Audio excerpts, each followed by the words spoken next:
أعوذ بالله من الشيطان الرجيم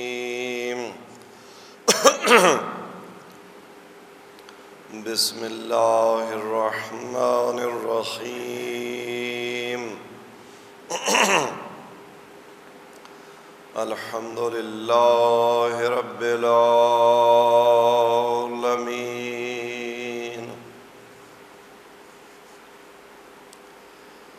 بارئ الخلائق أجمعين الحمد لله الذي تخيرت في أشعة أنواره أفهام الموحدين وتقاصرت دون إدراك كماله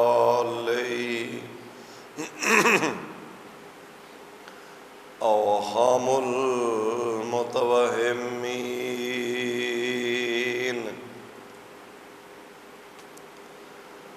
الحمد لله الذي توحد بالعظمة والعلا وتفرد بالجود والكبرياء لا يبلغ مدحته القائلون سبحان الله عما يصفون صلوات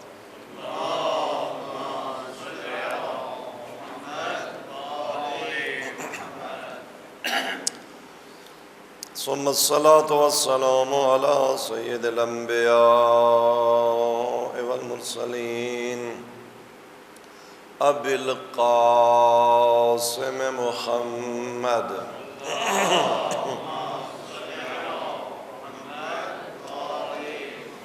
والصلاة والسلام على أهل بيته الطيبين الطاهرين المنتجبين واللعنة الدائمة على أعدائهم أجمعين أما بعد فقد قال الله تبارك وتعالى في كتابه المجيد وفرقانه الحميد وقوله الحق والفجر وليال عشر والشفع والوتر والليل إذا يسر هل في ذلك قسم لذي حجر بلندر الصلوات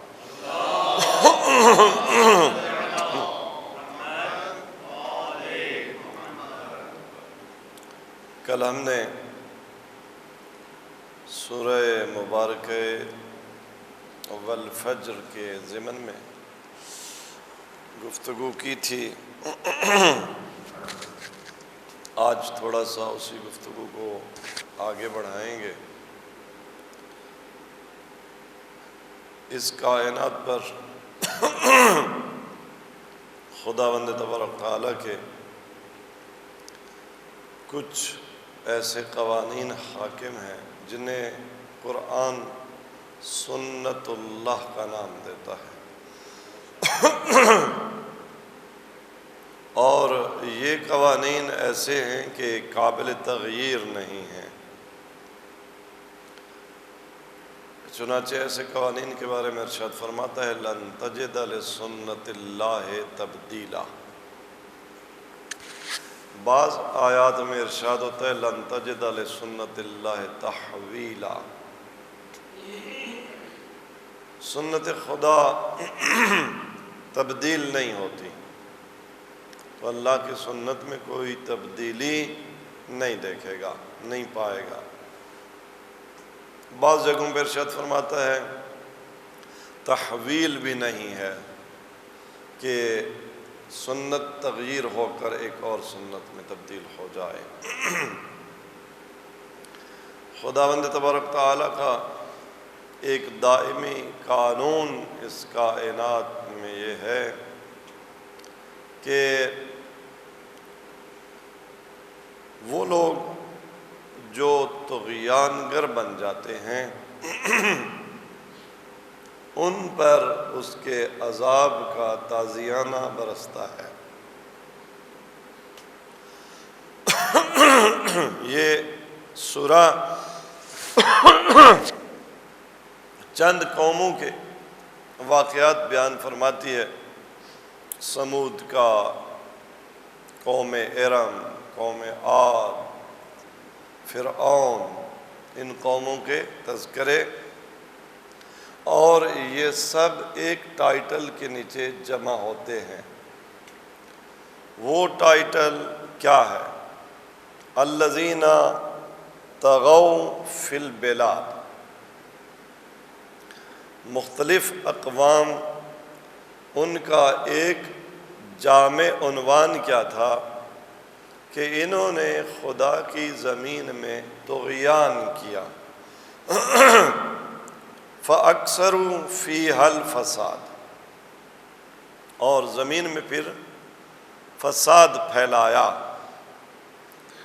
جب ایک قوم طغیان گر بن جاتی ہے، جب زمین میں فساد پھیلانا شروع کر دیتی ہے، تو پھر سنت خدا یہ ہے کہ فَصَبَّ عَلَيْهِمْ رَبُّكَ صَوْتَ عَذَابٍ، پھر اس قوم پر عذاب کا الہی تازیانہ برستا ہے۔ یہ سنت پروردگار ہے،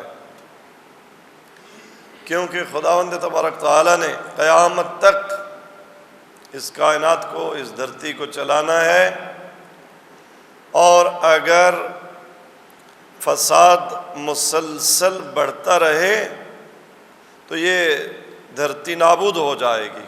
یہ مشیت پروردگار کے خلاف ہے۔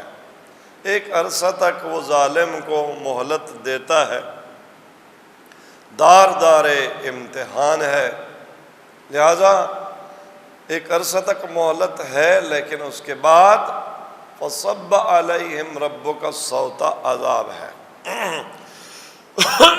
ایک دفعہ مل کر بلند آواز میں صلوات پڑھیں۔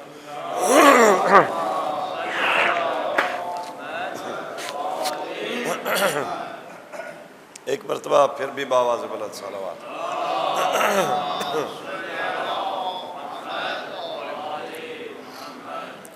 اب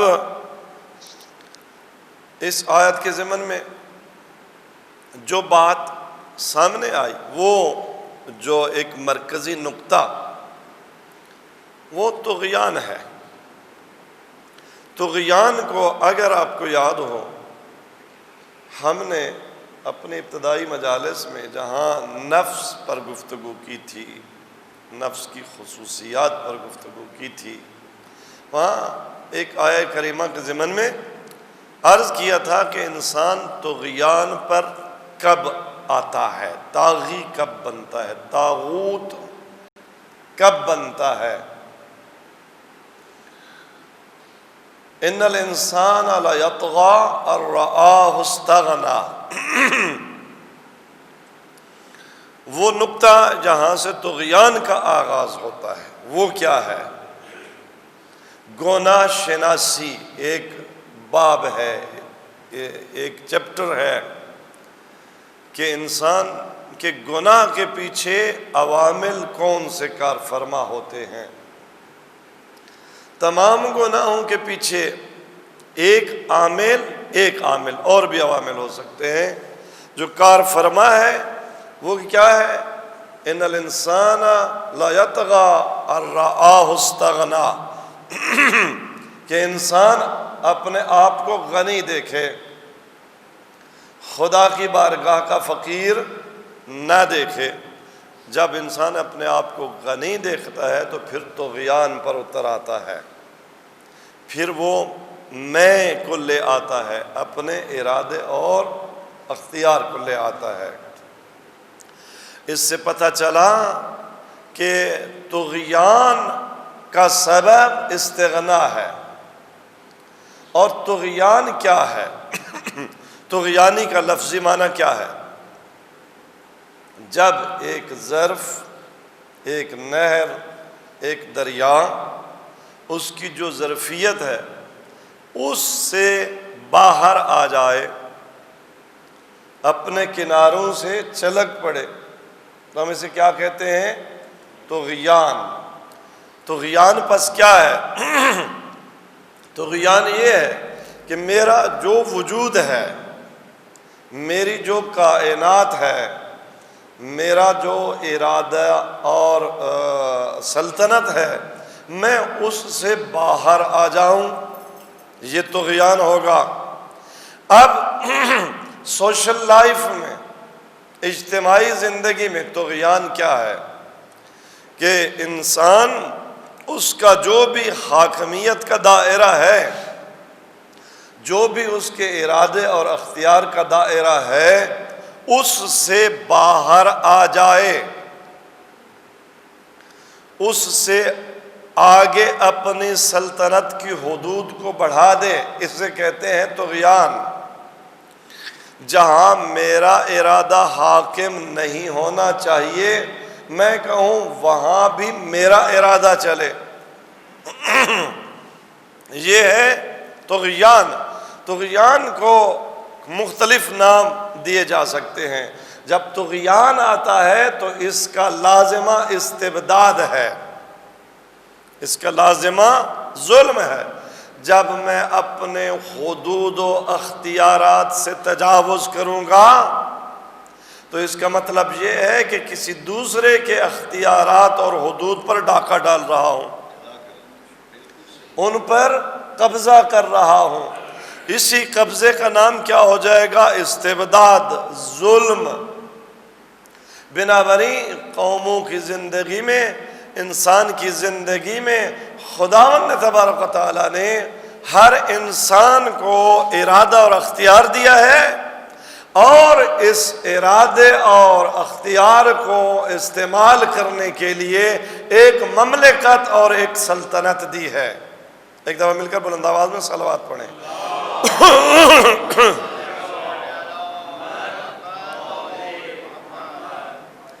میرے ارادے اور اختیار کی پہلی سلطنت میرا وجود ہے، اور میرے ارادے اور اختیار کے پاس میرے وجود کے لشکر ہیں۔ آنکھیں، کان، زبان، حواس خمسہ، بدن کے اعضاء، یہ میرے ارادے کے تابع لشکر ہیں، اور میری سلطنت، میری مملکت وجود ہے۔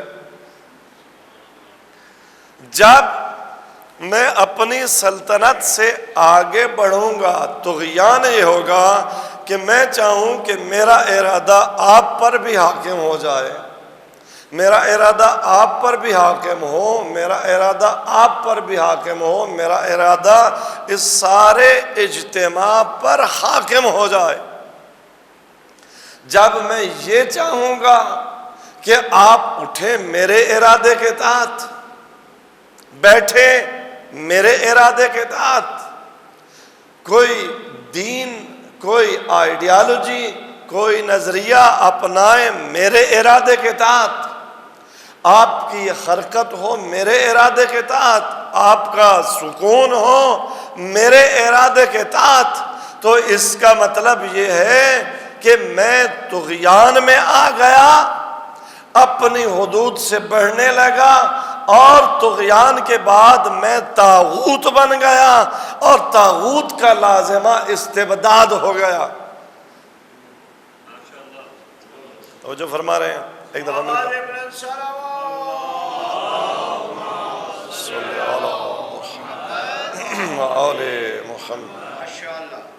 خداوند تبارک و تعالی طاغوت کو پسند نہیں کرتا۔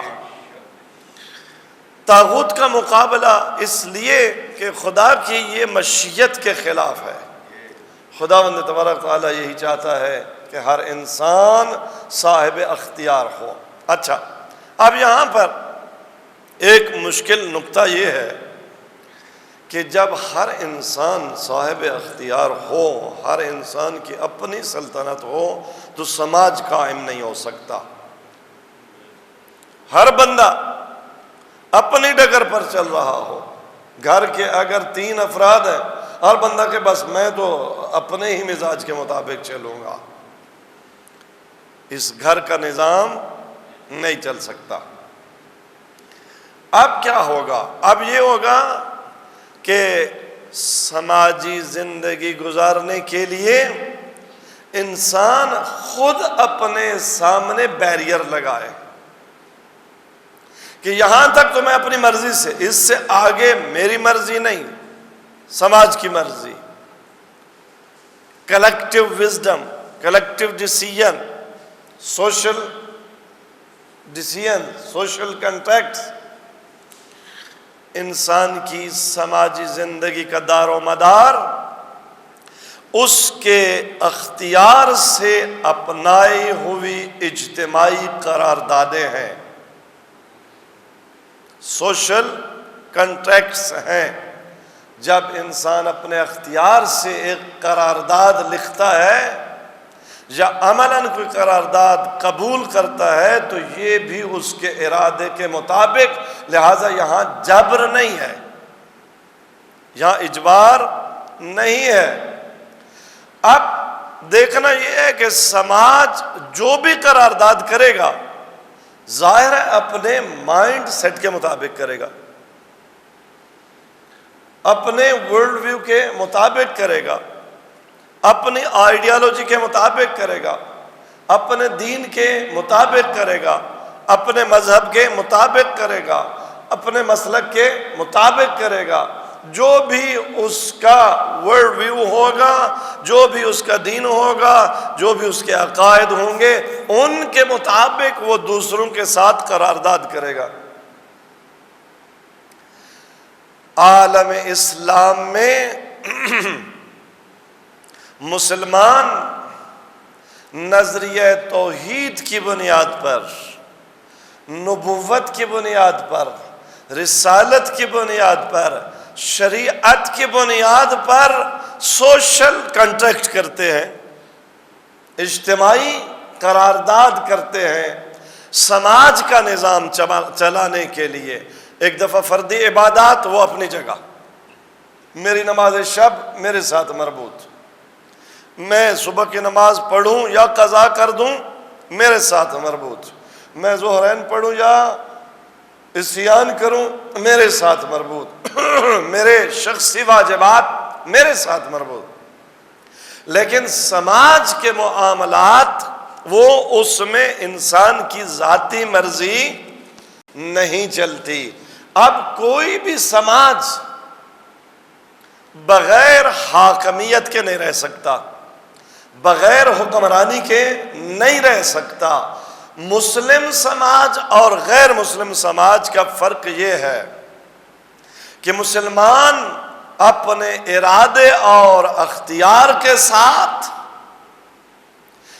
آپس میں ایک قرارداد کرتے ہیں، آپس میں ایک شخص کو حکمرانی کے منصب پر فائز کرتے ہیں، یا اگر یہ سمجھتے ہیں کہ اس میں حکمرانی کی صلاحیت ہے کہ وہ خدا کے دیے ہوئے قانون کے مطابق حکمرانی کر سکتا ہے، تو اپنے ارادے اور اختیار سے آ کر اس کے ہاتھ پر بیعت کرتے ہیں کہ ہم نے تشخیص دے دی کہ ہمارے اوپر، ہمارے ذہنوں پر حاکم آئیڈیالوجی کے مطابق، ہمارے ذہنوں پر حاکم نظریہ حیات و کائنات کے مطابق تمہارے اندر یہ خصوصیت ہے کہ تم حکمرانی کر سکتے ہو۔ ہم بیعت کرتے ہیں کہ ہمارے حکمران آپ۔ یہاں انسان جب ایسے حاکم کے ہاتھ پر بیعت کرتا ہے تو یہ حاکم، یہ استعمار نہیں ہے، یہ طاغوت نہیں ہے، یہ استبداد نہیں ہے، یہ یا خلیفۃ اللہ ہے یا خلیفۃ المسلمین ہے، جو بھی اس کو آپ عنوان دیں، یہ استبداد نہیں ہوگا، یہ طاغوت نہیں ہوگا، یہ استعمار نہیں ہوگا، کیونکہ انسان نے، معاشرے نے، سماج نے اپنے اختیار کے مطابق اور خاص کنڈیشنز پر، اپنے اختیار کے مطابق خاص کنڈیشنز پر اس کے ہاتھ پر بیعت کی ہے۔ یہ ہے اسلام کا نظام سماج اور حکمرانی اور سیاسیات، جس میں فرد کے حقوق باقی، اس کے ارادہ و اختیار پر کوئی ڈاکہ نہیں ڈالا گیا، اور نظام سماج بھی چل پڑا۔ اگر ایک معاشرہ مسلمان معاشرہ نہیں ہے تو وہاں بھی دو صورتیں ہو سکتی ہیں۔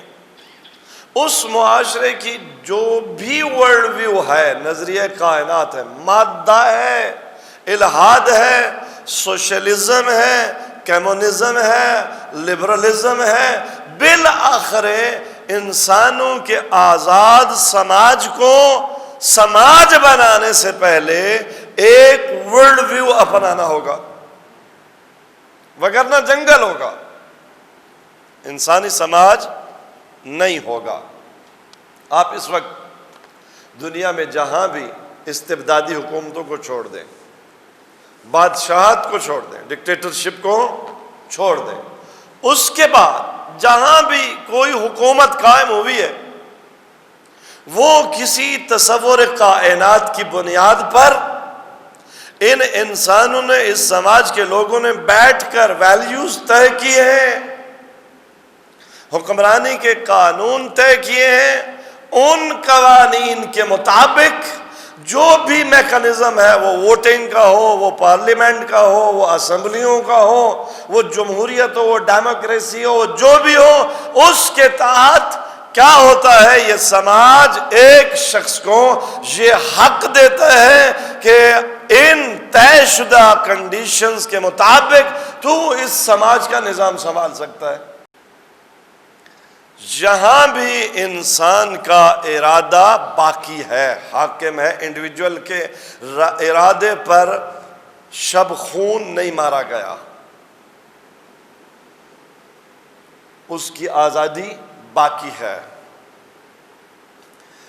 ان تمام صورتوں کے برخلاف کون سی صورت ہے کہ ایک شخص بغیر سماج کا ووٹ لیے، بغیر طے شدہ کنڈیشنز پر، بغیر کسی طے شدہ آئیڈیالوجی کے، بغیر کسی طے شدہ نظریہ حیات کے، تصور کائنات کے، کسی دین کے، کسی مذہب کے، اپنی منمانی پر، انسانوں کی سلطنت پر اپنا ارادہ حاکم کرنا چاہے، یہ ہے استبداد۔ یہ عالم اسلام کے اندر آ جائے، اسلام کے نام پر آ جائے، خلیفۃ المسلمین کے نام پر آ جائے، امیر المومنین بن کے آ جائے، یا ہٹلر کے نام پر آ جائے، حجاج ابن یوسف کے نام پر آ جائے، جس نام پر بھی آ جائے یہ ہوگا استبداد۔ اور استبداد میں انسان نہیں رہتا، محکوم انسان نہیں رہتا۔ کیوں؟ کل اشارہ کیا تھا کہ انسان کا، انسانیت کا جو مدار ہے وہ کیا ہے، اس کی تمام خصوصیات میں وہ اس کا ارادہ اور اختیار ہے۔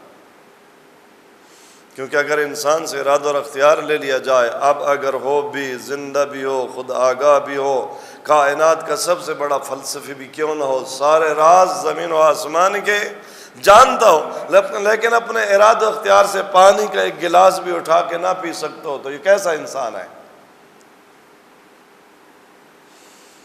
خدا کو اس کائنات میں ایک آزاد مخلوق چاہیے، وگرنہ اس کے سجدے کے لیے، اس کی تسبیح کے لیے افلاک، کائنات، ام من شیء الا یسبح بحمدہ، کائنات کی کوئی ایک چیز نہیں جو اس کی تسبیح نہ کرتی ہو۔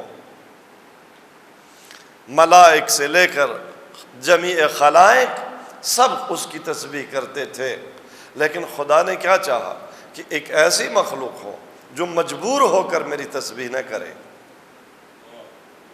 جو مجبور ہو کر میری تسبیح نہ کرے، اتنی صاحب اختیار ہو کہ میری توحید کا انکار کرنا چاہے تو بھی کر سکے۔ خدا کو کون سی تسبیح پسند ہے؟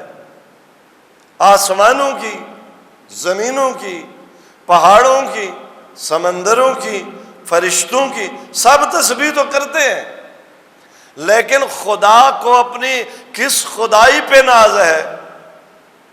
خدا کو اپنی کس مخلوق کے سجدے پر ناز ہے جو نہ بھی کر سکتا ہو پھر بھی آ کے سجدہ کرے؟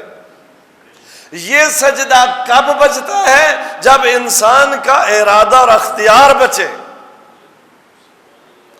پس تقدیر کائنات کا سب سے بڑا یا خداوند تبارک تعالیٰ کی مشیت کا سب سے بڑا مطلوب انسان کے ارادے اور اختیار کی بقا ہے۔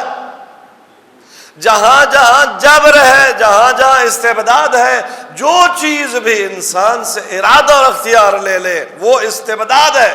وہ خواہ معذرت کے ساتھ امامہ بھی کیوں نہ ہو،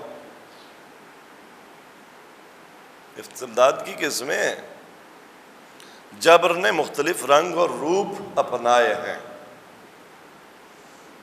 امامے کی شکل میں بھی اگر استبداد ہو، اس میں اور ہٹلر میں فرق نہیں ہے۔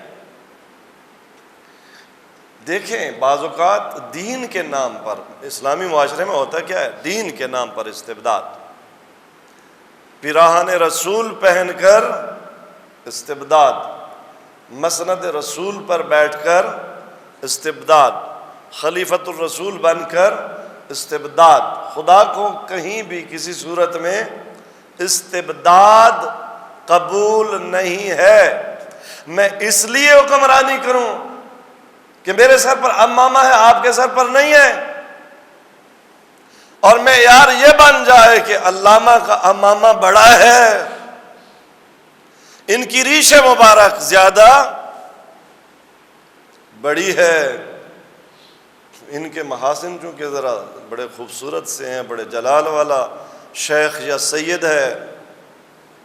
نہیں، ذرا دیکھا کریں، سوچا کریں معیار ہم نے کیا بنائے ہوئے ہیں۔ خدا اپنی عبادت پر بھی کیسے بلاتا ہے اس آزاد انسان کو؟ آزاد انسان کو کہتا ہے میرے کمالات پر غور کر۔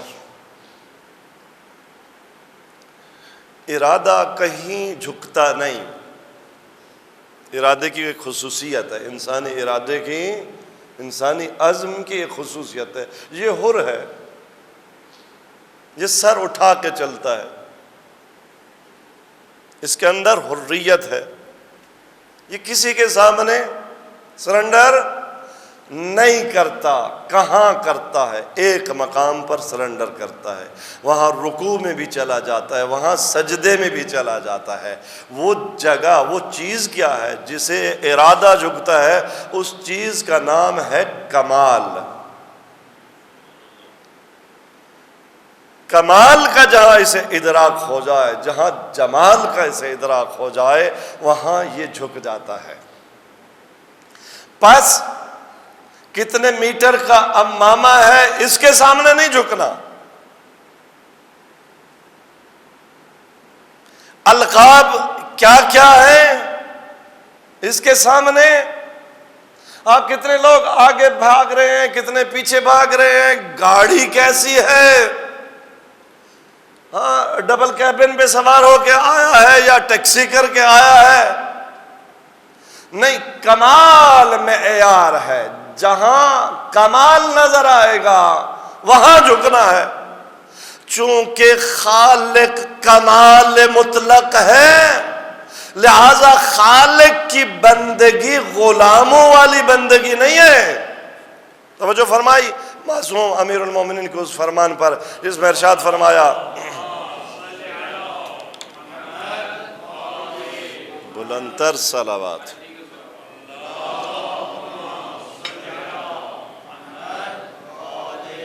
کیا ارشاد فرمایا؟ ان قوما عبدوا اللہ ایک قوم نے خدا کی بندگی کی، عبادت کی، رکوع میں گئے، سجدے میں گئے، ساری رات قیام میں، قعود میں،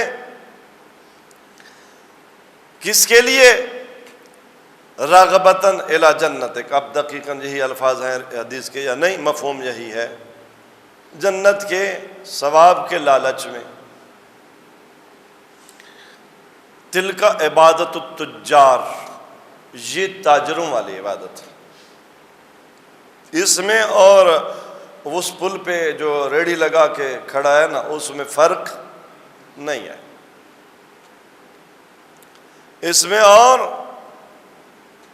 روڈ کے کنارے فٹ پاتھ پہ بیٹھ کر چند چیزیں بیچنے والے میں کوئی فرق نہیں ہے۔ ایک قوم نے عبادت کی جہنم کے خوف سے، یہ غلاموں والی بندگی ہے۔ اس میں اور فلاں بادشاہ کے غلام میں کوئی فرق نہیں ہے، لیکن ایک گروہ نے کس بنیاد پر عبادت کی کہ تجھے عبادت کے لائق پایا۔ دل کا عبادت الاحرار، یہ انسان حر کی عبادت ہے۔ یہ پتہ چلا نہ وہ آزاد ہے، وہ بھی بردہ ہے، وہ بھی غلام، یہ بھی بردہ، یہ بھی غلام۔ اس کا ارادہ اور اختیار بک چکا، اسے پتہ ہی نہیں ہے کہ میں انسان ہی نہیں رہا۔ اس کا ارادہ اختیار چلا گیا، اسے پتہ ہی نہیں چلا کہ میں انسان ہی نہ رہا۔ کون ہے عابد جو اب تک حر ہے اور انسان ہے، اور اپنے اختیار سے رکوع میں آیا، اپنے اختیار سے سجدے میں آیا، کمال کے ادراک کے بعد جھکا۔ بس عزیزان گرامی، اس کائنات میں انسان کی متاع اس کی حریت ہے، اس کی آزادی ہے، اس کا ارادہ ہے، اس کا ادراک ہے، اس کا اختیار ہے۔ جس کو مستبد، حکمران، ظالم، استبدادی طاقتیں کیا کرتی ہیں کہ انسان کو غلام بنانا چاہتی ہیں۔ کربلا کا عالم انسانیت پر احسان کیا ہے؟ اسلام تو کربلا نے بچایا ہی۔ مجھے نہیں معلوم لبرلزم کا سلوگن 16ویں صدی میں دیا گیا یا 17ویں میں۔ انسان کب اس بات پہ پہنچا کہ جی آزادی ہونی چاہیے، انسان کو اختیار ہونا چاہیے؟ نہیں، یہ لبرلزم کون سمجھا گیا؟ یہ آزادی انسان کی کون سمجھا گیا؟ یہ کربلا سمجھا گئی۔ اسی نقطے کو کس نے درک کیا؟ علامہ اقبال نے۔ تا قیامت قطع استبداد کرد، تا قیامت قطع استبداد کرد، موج خون او چمن ایجاد کرد۔ افریقہ سے نیلسن منڈیلا کبھی اٹھتا ہے، وقت کے استبداد کے ساتھ جنگ لڑتا ہے، اپنی قوم کے لیے آزادی حاصل کرتا ہے۔ جب پوچھا جاتا ہے کہ تو نے یہ کہاں سے تو انسپائر ہوا، تو وہ اپنا رہنما حسین ابن علی کو قرار دیتا ہے۔ بر صغیر میں برطانوی راج اور استبداد کے خلاف اگر قائد اعظم کھڑا ہوتا ہے تو مشعل راہ، نور راہ کس سے لیتا ہے؟ حسین ابن علی سے۔ اگر وہ ہندو گاندھی آزادی کی تحریک چلاتا ہے اور اس سے پوچھا جاتا ہے کہ تو نے یہ فلسفہ کہاں سے لیا، تو کیا جواب دیتا ہے؟ حسین ابن علی۔ تا قیامت قطع استبداد کرتے۔ امام حسین نے کربلا میں انسانی ارادے کی آزادی کی جنگ لڑی ہے۔ یہ کربلا کا انٹرنیشنل امپیکٹ ہے، عالمی۔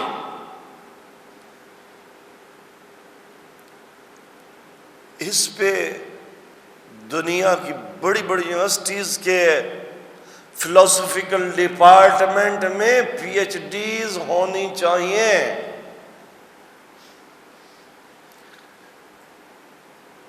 کہ فلسفہ سیاست میں کربلا کیا پیغام رکھتی ہے،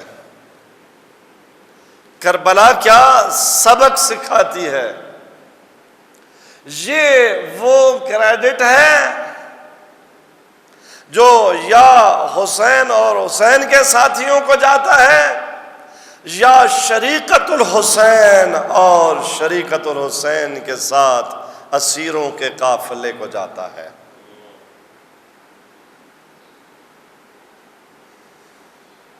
وہ بی بی جو وقت کے یزید جیسے مستبد کے دربار میں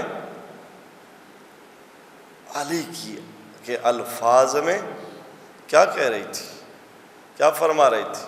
یا یزید کد قیدک وسع سعیک، اے وقت کے مستبد، کد قیدک، جو بھی مکر و فریب تجھے آتا ہے کر لے،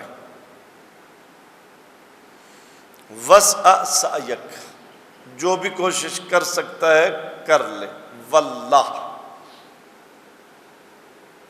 دشمن کے گھر میں جیت کا اعلان کر دیا۔ زینب نے وہاں جہاں فتح کا جشن منایا جا رہا تھا، اس محفل میں علی کی بیٹی نے کیا کہا؟ کد قیدک وسع سعیک واللہ لا تمیت ذکر لا تمحو ذکرنا، اللہ کی قسم تو ہمارا ذکر نہ مٹا سکتا ہے، ولا تمیت وحینا، نہ ہماری وحی کو تو ختم کر سکتا ہے۔ جو لسان حسین ہے وہی لسان شریکت الحسین ہے۔ حسین نے کیا فرمایا تھا؟ اِنَّا أَهْلُ بَيْتِ النُّبُوَّةِ، یاد ہے نا وہ جملہ کہ ہم نبوت کے گھرانے کے افراد ہیں۔ جو شریکت الحسین ہے وہ بھی یہ نہیں کہتی وحی خدا، دربار یزید میں کیا فرماتی ہیں؟ وحینا، ہماری وحی۔ یہ زینب بھی، یہ بھی گھرانے نبوت کی فرد ہے نا۔ ہاں، خطبے کے لفظ لفظ کو تلوار کر دیا۔ وقت کے جابر حکمرانوں کے سامنے انسانی آزادی اور حریت کی کیسے پاسداری کرنی ہے، خطبے کے لفظ لفظ کو تلوار کر دیا۔ جینا یزید نحس کا دشوار کر دیا، اسلام کے سفینے کو اس پار کر دیا، ٹھوکر سے کسر شام کو مسمار کر دیا۔ آباد القما پہ ہے بستی شہید کی، خشکی میں غرق ہو گئی کشتی یزید کی۔ یہ کارنامہ کربلا والوں نے انجام دیا ہے۔ قیامت تک کے لیے انسان کو حریت عطا کی ہے، آزادی عطا کی ہے، تا قیامت قطع استبداد کرد، موج خون او چمن ایجاد کرد۔ آج اگر حریت اور آزادی کا چمن آباد ہے اور مسلمان وہ عبادت کر رہا ہے جو عبادت ہے آزاد انسان کی، اگر آذانیں بلند ہیں، اگر مسجد آباد ہیں، اگر قرآن کی تلاوت ہو رہی ہے، اگر زکوٰۃ ادا کی جا رہی ہے، اگر نظام عشر و خمس ہے، اگر زکوٰۃ ہے، اگر جہاد ہے، اگر حج ہے، اگر طواف ہے، تو یاد رکھ یہ چمن خون حسین سے آباد ہوا ہے۔ ہاں، قربان جاؤں، یہ چمن آباد کرنے کے لیے زہرا کے لال نے بڑی قربانی دی. وہ شہید ہو کے بھی شہید ہوتا رہا ہے. ہاں وہ ایک دفعہ تو کل عصر عاشور شہید ہوا. اس وقت جب کربلا کی زمین کو زلزلہ آنے لگا، جب آسمان سے خون اور خاک کی بارش ہونے لگی، جب سیاہ اور سرخ آندھی چلنے لگی، جب زینب عالیہ امام زین العابدین کو ہلا کر پوچھ رہی تھی میرے لال یہ کیا ہو رہا ہے، اور وہ بیمار کربلا خیمے کا پردہ ہٹا کے دیکھ رہے تھے کہ وہ سر جو کچھ دیر پہلے حسین کے دھڑ پر تھا اب وہ نوک نیزہ پر بلند کیا گیا ہے، اور وہیں سے کہا السلام علیک یا ابا عبداللہ. کبھی یوں نوک نیزہ پر بلند ہو کر تو کبھی شام عاشورا گھوڑوں کے سموں تلے اس طرح پامال ہو کر کہ پھر تمہارے اور میرے لیے اس مولا نے پیغام دیا شیعو اے میرے شیعو لیتنی کنتم فی یوم عاشورا جمیعا تنظرونی، اے کاش تم کربلا کے میدان میں ہوتے، وہاں دیکھتے کہ کس طرح سے میں اپنے 6 ماہ کے لیے پانی مانگ رہا ہوں، لیکن تیر کیسا چلایا گیا، حد ارکان الجہونی، ایسا تیر چلایا گیا جس نے پہاڑوں میں زلزلہ ایجاد کر دیا، جس نے میرے علی اصغر کا گلا نہیں کاٹا بلکہ پہاڑوں کو اپنی جگہ سے ہلا دیا. اے میرے شیعو اگر تم ہوتے تم دیکھتے کیسے میری شہادت کے بعد گھوڑوں کے سموں تلے مجھ حسین کی لاش ایسے پامال کی گئی جیسے چکی میں کسی چیز کو پیس دیا جاتا ہے. اجرکم علی اللہ. ہاں یہ جو رات گزری ہے نا آزادارو، اس میں پھر حسین مظلوم شہید کیے گئے. کیسے رات کا وقت ہے، لاشوں کو لوٹا جا رہا ہے، ایک ساربان ملعون ہے، اس نے حسین کا ایک قیمتی کمر بند دیکھا ہے. آج یہ ظالم بھی چلا مقتل میں آیا مولا کا کمر بند اتارنے کے لیے. جب یہ آیا نا اس نے دیکھا کہ کمر بند کو کئی گرہیں لگی ہوئی ہیں، اس نے کمر بند کھولنا چاہا. یہ ملعون کہتا ہے حسین کا دایاں ہاتھ گرہ پر آ گیا. میں نے بہت کوشش کی ہاتھ کھولنے کی، ہاتھ چھڑانے کی، لیکن حسین نے مضبوطی سے اپنے کمر بند کو پکڑا ہوا ہے. اب میں مقتل میں گیا، مجھے ایک ٹوٹی ہوئی تلوار ملی، میں نے یہ تلوار اٹھائی، میں وہاں آیا جب مظلوم کربلا کا لاشا تھا. اب میں نے مولا کا دایاں ہاتھ کاٹنا شروع کر دیا. یہ ہاتھ کٹا، اب میرا ہاتھ گرہ پر آیا، حسین کا بایاں ہاتھ گرہ پر آ گیا. اجرکم علی اللہ. اب اس ظالم نے کیا کیا؟ یہ ظالم کہتا میں نے مولا کا، میں نے امام حسین کا بایاں ہاتھ کاٹا. اب جب بایاں ہاتھ کٹا نا، مقتل کی سرزمین میں زلزلہ آیا، ایک بی بی کے رونے کی آواز آئی، وابتا وازبیہا یا بنیا قتلوک وما عرفوک. اور زہرا جنت چھوڑ کے آ گئی تھی، کربلا کی سرزمین پر نوحہ پڑھ رہی ہے، آیا میرے لال تیری ماں معرفت کا ادراک نہ کیا گیا، آیا میرے حسین تو دوبارہ ذبح کیا جا رہا ہے. یہ ظالم کہتا ہے میں ڈر گیا، میں نے اپنے آپ کو لاشوں میں چھپایا کہ اسی دوران آسمان سے نور کی ایک اماری اتری. ملائکہ پہلے اترے، ملائکہ کی صفیں لگی، لاش حسین کو گھیرے میں لیا ہوا ہے ملائکہ نے. اسی عالم میں رسول خدا اترے، بال پریشان ہے، سر میں خاک ملی ہوئی ہے، نانا لاش حسین سے لپٹ گئے. بابا علی مرتضیٰ آئے ہیں روتے ہوئے. ماں زہرا آئی ہے. حسن مجتبیٰ آئے ہیں. جب یہ انوار جمع ہوئے لاش حسین پر، اب جناب زہرا آگے بڑھی. کہا بابا اجازت ہے میں حسین کے خون سے اپنی پیشانی پہ خضاب لگاتی ہوں. معاشر کے دن خدا کی بارگاہ میں اسی حال میں پیش ہوں گی. اجرکم علی اللہ.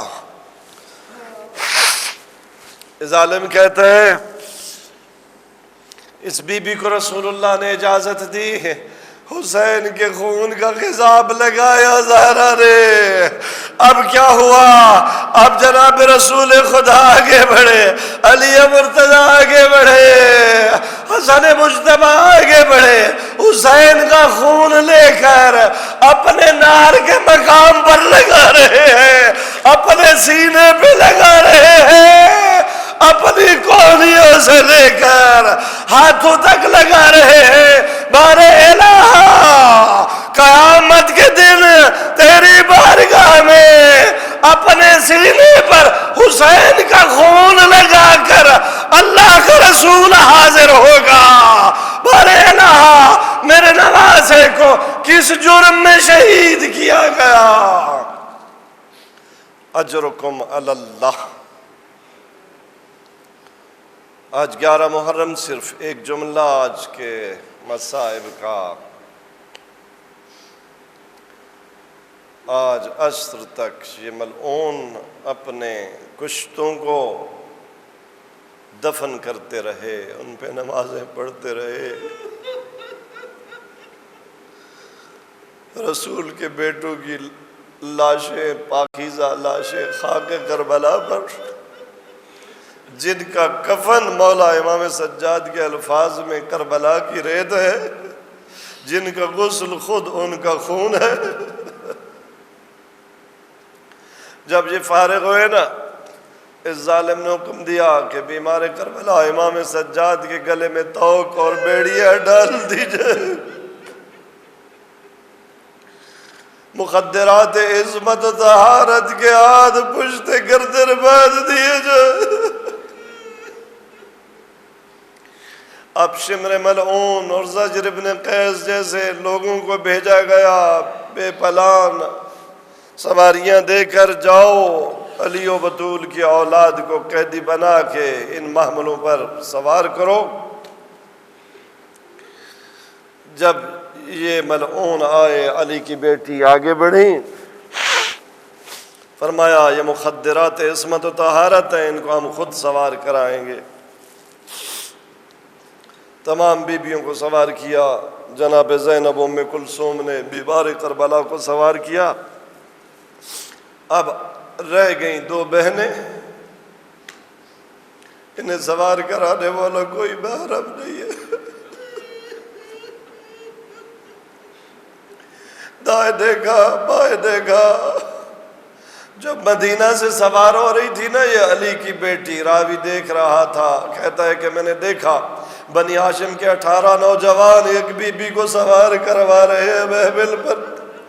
میں نے پوچھا یہ کون عظمتوں کی مالک ہے جسے یہ سب بنی ہاشم کے نوجوان اس عظمت کے ساتھ سواری پر سوار کر رہے ہیں؟ کہنے والے نے کہا یہ علی کی بڑی بیٹی ہے جو اتنی عظمتوں کی مالک، لیکن آج کربلا کے میدان میں کوئی سوار کرانے والا نہیں ہے. اب جو زینب نے دیکھا نا، ام کلثوم نظر نہیں آئی. کیا دیکھا؟ نہر فرات کے کنارے رونے کی آواز آ رہی ہے. زینب ام کلثوم نے عباس علمدار کے لاشے کو گلے سے لگایا ہوا ہے، کہہ رہی ہے بھیا اٹھو، آج بہنوں کو کوئی سوار کرانے والا نہیں ہے. الا لعنت اللہ علی القوم الظالمین وسيعلم الذين ظلموا أي منقلب ينقلبون. بارے الہ بق محمد اہل بیت محمد. ہماری یہ قلیل سے عبادت اپنی بارگاہ میں منظور و مقبول فرما، ہمارے گناہوں نے صغیرہ و کبیرہ معاف فرما، بارہویں سرکار کا ظہور جلد فرما، ہمیں اس مولا کے اعوان و انصار میں قرار دے۔ بار الہ ہماری یہ عزاداری عزاداران حسین نے جہاں جہاں عزاداری کی ہے، بار الہ بحسن وجہ اپنی بارگاہ میں منظور و مقبول فرما۔ بار الہ بق محمد و اہل بیت محمد، علماء حقہ مراج اعظام رہبر انقلاب اسلام ایران کو طول عمر عطا فرما، ان کی توفیقات خیر میں اضافہ فرما۔ بار الہ خدایا ہمیں مردان حر کی عبادت انجام دینے کی توفیق عطا فرما۔ بار الہ بق محمد و اہل بیت محمد، ہمارے بیماروں کو شفاء کامل و عاجلہ، ہمارے بے اولادوں کو اولاد نرین اور صالحہ عطا فرما، ہمارے تنگ دستوں کو رزق وسیع اور حلال عطا فرما، بے روزگاروں کو باعزت روزگار عطا فرما، صاحبان اولاد کی اولادوں کو نیک بنا، اولاد کی پریشانی میں جو مومنین مبتلا ہیں، رشتے کے لحاظ سے ہو، تعلیم کے لحاظ سے ہو، روزگار کے لحاظ سے ہو، بار الہ تجھے مظلوم کربلا کی مظلومیت کا واسطہ مومنین کی مشکلات دور فرما۔ بار الہ بق محمد و اہل بیت محمد، مسافرین اسلام کے سفر بے خطر فرما، بار الہ زائرین کے سفر بے خطر فرما، بار الہ ہم پر زیارات کے دروازے کھول دے، بار الہ بق محمد و اہل بیت محمد، آل سعود، آل یہود، امریکہ، اسرائیل، مودی سرکار کو نیست و نابود فرما۔ بار الہ کشمیر کے مظلوم مسلمان، یمن کے مظلوم مسلمان، فلسطین کے مظلوم مسلمان، بار الہ عراق و افغانستان کے مظلوم مسلمان، سب کو آزادی و حریت عطا فرما۔ بار الہ بق محمد و اہل بیت محمد، جو دعا زباں پہ آئی، جو دعا زباں پہ نہیں آئی، تو علیم بذات الصدور ہے، ہماری تمام شرعی حوائج پوری فرما۔ ربنا تقبل دعاءنا انک انت السمیع الدعاء، والسلام علیکم ورحمۃ اللہ وبرکاتہ۔